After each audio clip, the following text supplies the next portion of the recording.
Today, we are going to be going a little more deeply into our stories. What our stories reveal to us, uh, what our stories actually are, and how they become kind of they're a part of our journey all the way through because we are storytelling beasts. As humans, we just can't help but tell stories.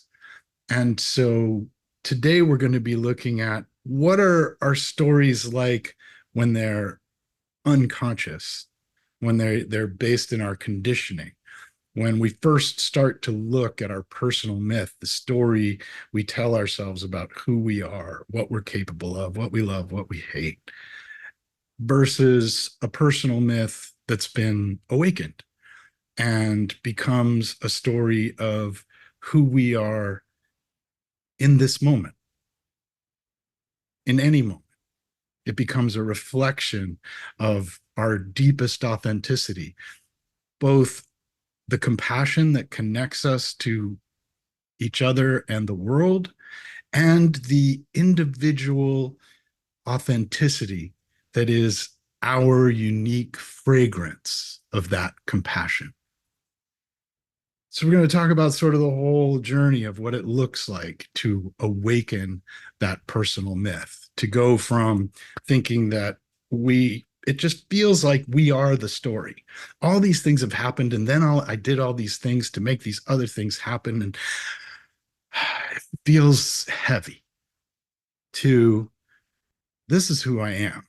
And in any moment, the story arises out of the unknown in a telling of this moment, a bringing of our authenticity and all of the conditioning that's behind it to this moment, to whatever is arising here, with no expectations, no preconceived ideas, and no need for it to be any one way. So let's start with a brief meditation just to kind of sense into this storytelling side of who we are. If you feel comfortable, you can close your eyes. If not, you can just let your gaze soften a little.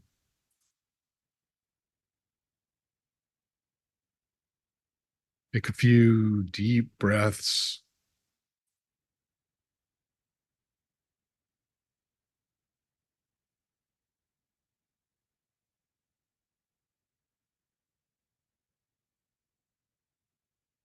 And feel into the sensations in the body. Feeling your feet against the floor,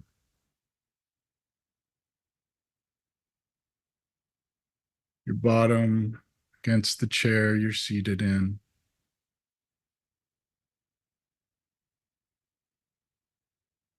Any tension or ease that you may notice in the body.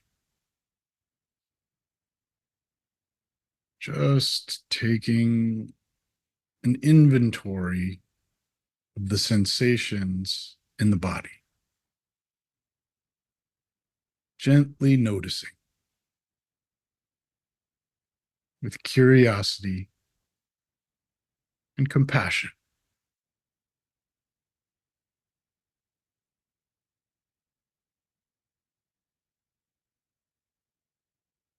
And just notice as you're bringing your attention to different parts of the body, different sensations in the body, your stories arise.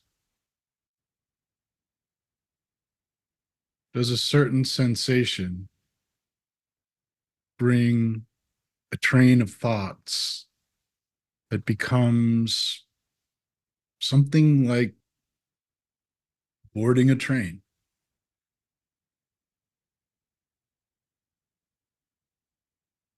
And we're off in a story about some particular sensation.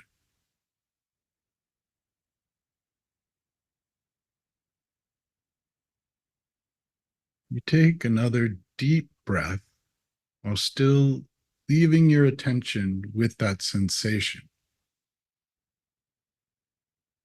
Can you go more deeply into the senses and see if there's a gap between the sensation and the story,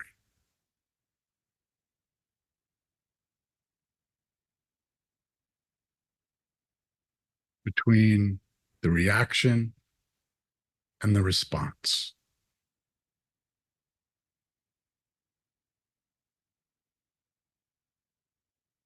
Are they the same thing?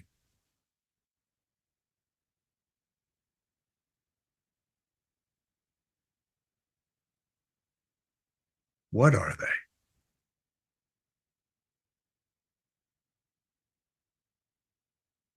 Just let yourself get curious about that sensation.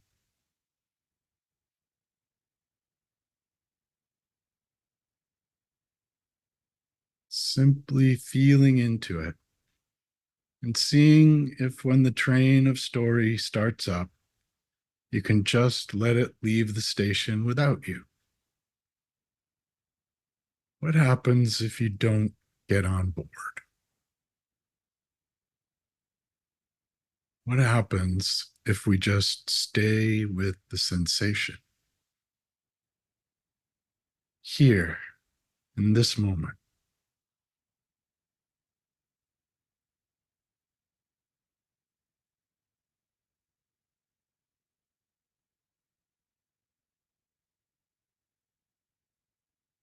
You can continue to just relax into that sensation,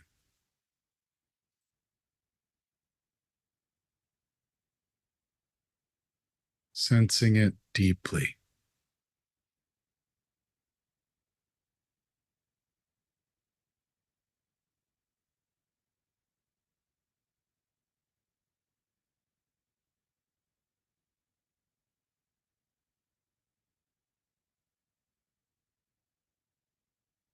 Much the way sensations arise in the body,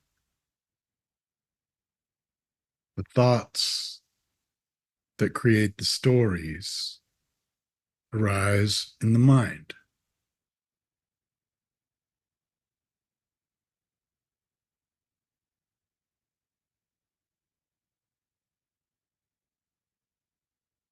Mind simply perceives thoughts the way the sense of touch or of being in a body perceives sensations in the body.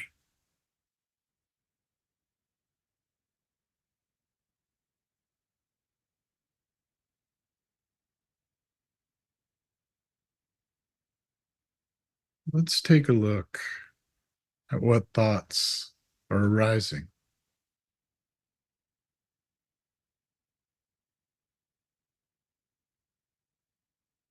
What is the experience of a thought arising like?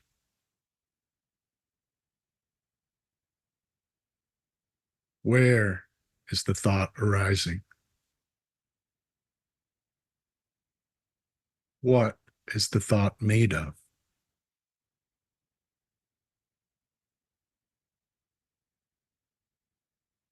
Just bringing curiosity to your exploration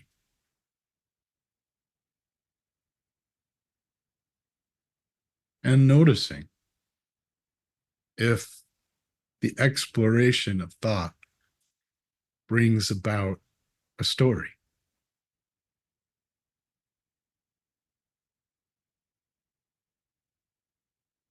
And if it does, just switching your exploration to that, whatever is here now, in this moment, in thought.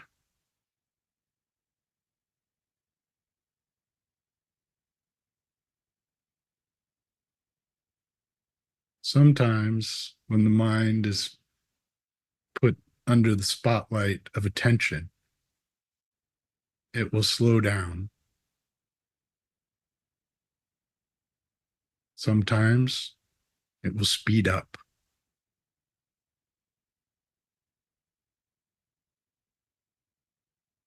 Just get curious about the mind, about the thoughts that are arising.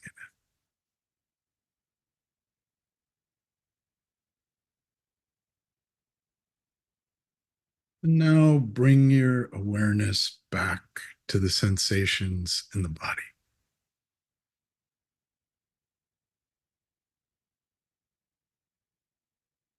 And see how you can move back and forth. That what sometimes feels like one thing, sensation and story, all wrapped up in reality,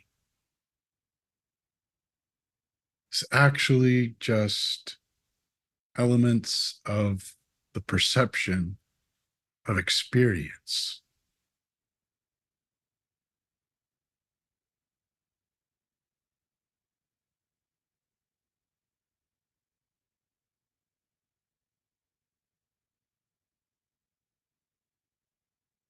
And that awareness is common to all sense.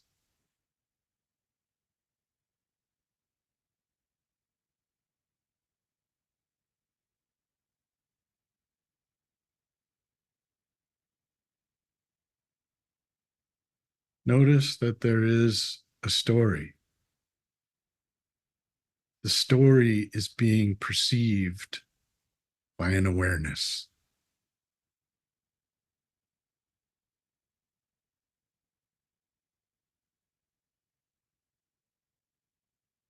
Who is that awareness? What is that awareness?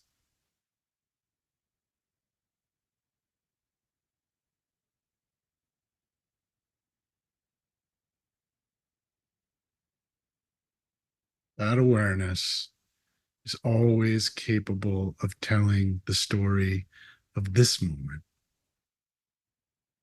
from a deep knowing of this moment.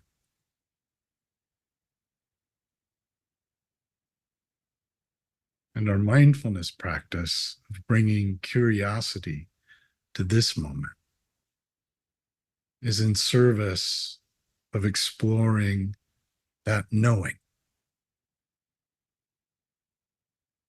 exploring that awareness. In effect, freeing the storyteller of awareness.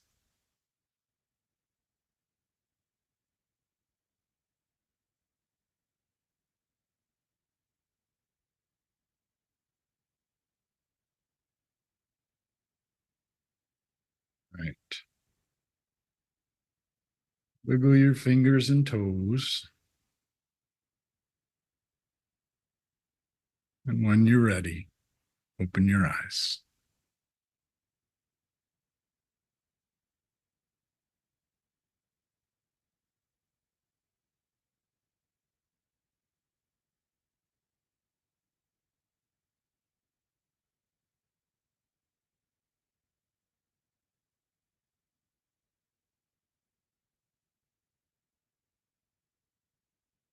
The single biggest struggle I had for most of my life was the sense that I was unworthy of pretty much anything, just a deep sense of unworthiness that came from feelings of shame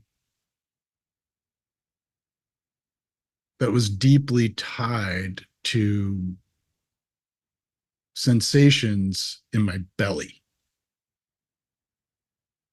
I've told this story before, but I'll tell it again because it's really so indicative of how storytelling works. We are primarily feeling beasts who think. And and this, if this doesn't pan, if anything I say doesn't pan out in your own experience, go to your own experience to take it as a like, oh, wait, is that even true? Everything I say, none of this is meant to be, I'm trying to explain things that words have a hard time explaining in my own experience.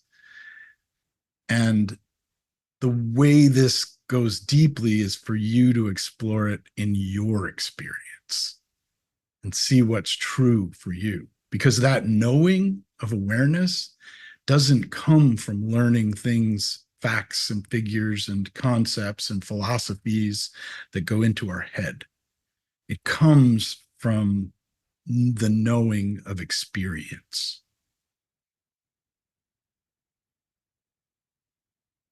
My experience has been that we are feeling beasts who think.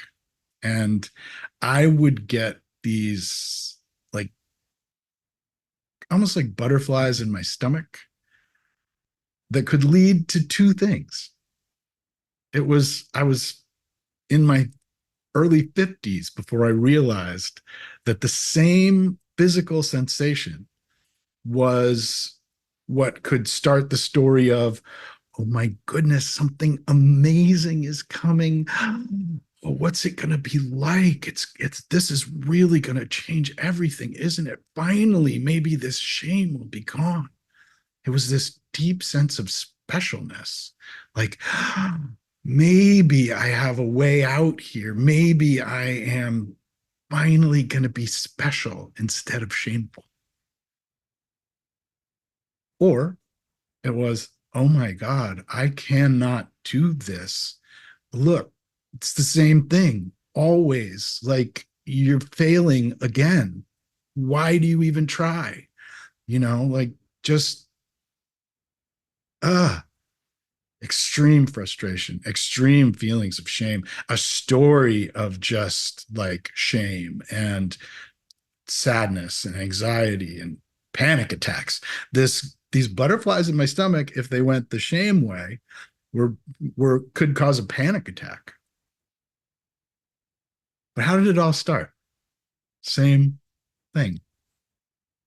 Which train did I want to get on was basically the thing. What conditions arising in my life like were going to nudge me towards the shame side or the specialness side?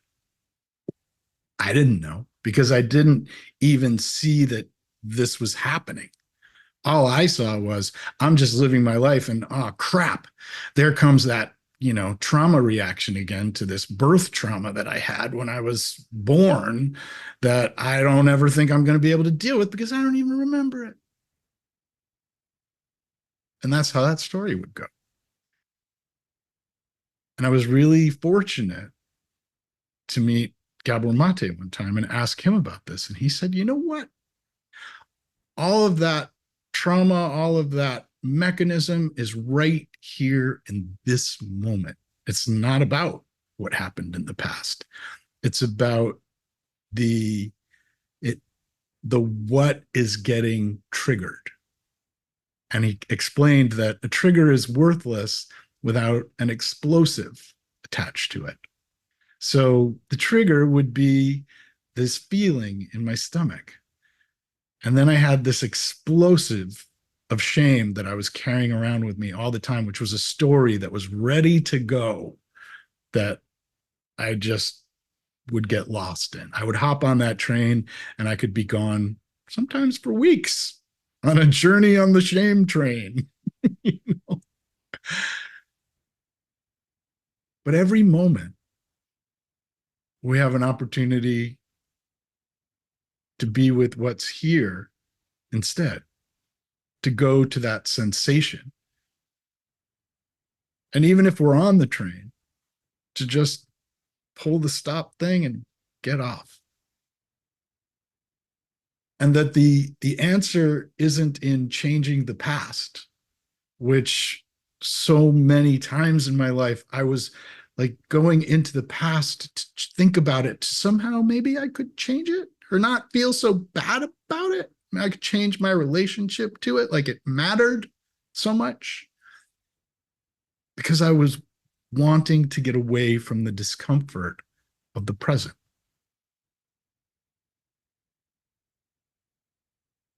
And turning towards that, as the hero's journey teaches us, turning towards the unknown, turning towards the discomfort of the present, yielding to that rather than getting lost in the past and the future in an illusory world in our mind, an illusory world that we're creating with thoughts. We start to see what's actually here. And along with that, our nervous system tends to calm. We have an experience of feeling like we're not separate from our lives. Things are unfolding as they're unfolding. And the concepts of even positive and negative stop making sense.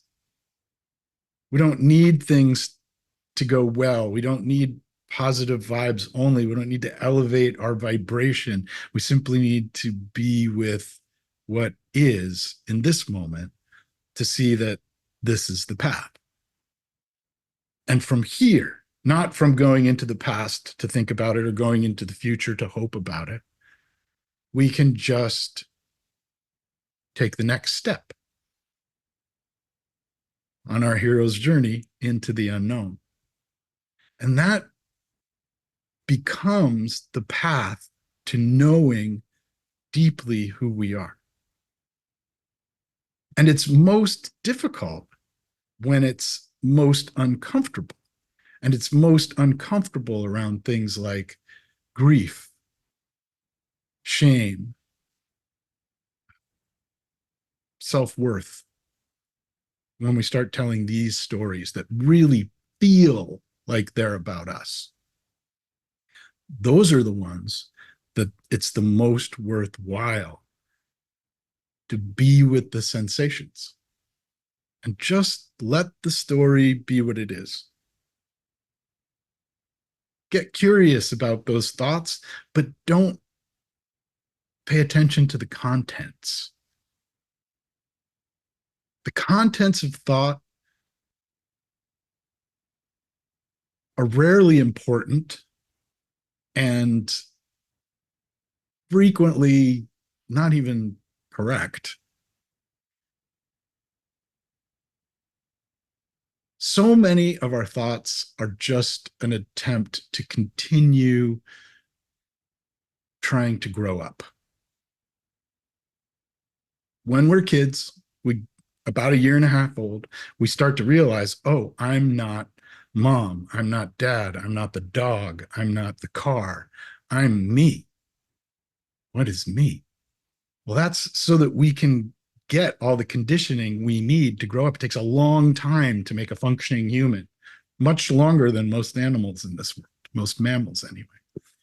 Um, and that process is about that individuation and learning, okay, this is how we do it. We have lots of things to learn how to be a human. But then, like learning how to drive a car or ride a bike or anything that we can just do without thinking, we don't let go of that, like that viewpoint of I need to think about everything all the time. We get paralyzed by it. How hard is it to drive a car if you're constantly thinking, oh my gosh, got to hit the gas now, got to hit the brake now, got to shift? I mean, try to drive a stick shift and think about it. Exhausting, right? Think about how much of our lives we go through thinking about it. We know how to live. We know how to be humans. We know how to do 99% of the things we need to do in a day without even thinking. So the thinking just becomes flavoring, perspective, mood. It becomes a thought based sense of identity. And what we're doing when we awaken our personal myth is we start by going, okay, I've spent a long time with this thought based sense of identity since I was a year and a half old. What would it look like if I started to get really curious about it and see what it is? My friend Eshwar grew up in, he's from a Caribbean family. And he said, in the Caribbean, we have a saying that says, um, once a man, twice a child. Let's just change it to once a person, twice a child.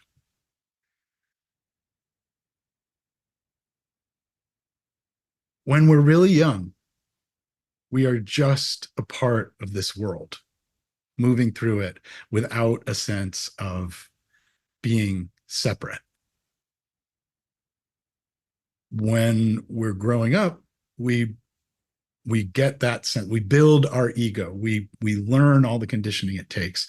And then the next step is returning, is letting that go, is letting that need to think and to be separate and to operate with the operating system that we had becoming mature in this world, going back to the one that we started with, which knows that sense of connection, which is that sense of connection.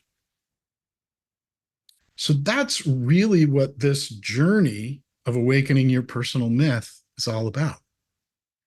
How do we move from driver's ed to Formula One driver, basically? Just doing it on autopilot, knowing that we've put in our 10,000 hours. We did it. We grew up. Now let's see what it's like to just drive.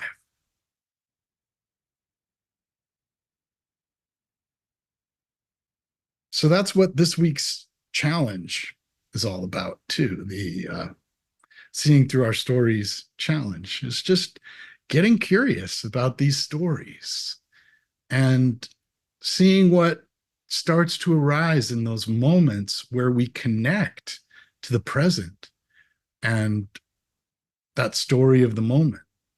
And if any of you are at all creative people and you like to paint or sing or write, or it's that kind of thing that we're looking at, that natural arising of a story that does not come from thought, that is an expression of who we authentically are. Because as we move toward that, the stories in our life fall away over and over and over again, and we become left with just what's here. And in every moment, we have access to the past or the future if we need it, but it doesn't become the dominant focus of our awareness. Our awareness simply lives in the present. And that presence is an expression of our authenticity. That presence is who we are. So I can't wait to hear your experiences with it this week. I'm looking forward to going through it with all of you. It's not like a one and done thing. The stories of a lifetime, that some of them are very sticky. And the stickiest stories are really what shadow work is about. Going deep to find the stories that have, like, effectively, it feels like they've almost hidden themselves. But we can look at any of them.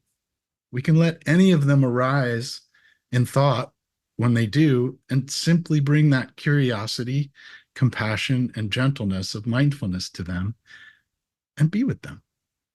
And it's so much easier to do with support. And that is what we are here for.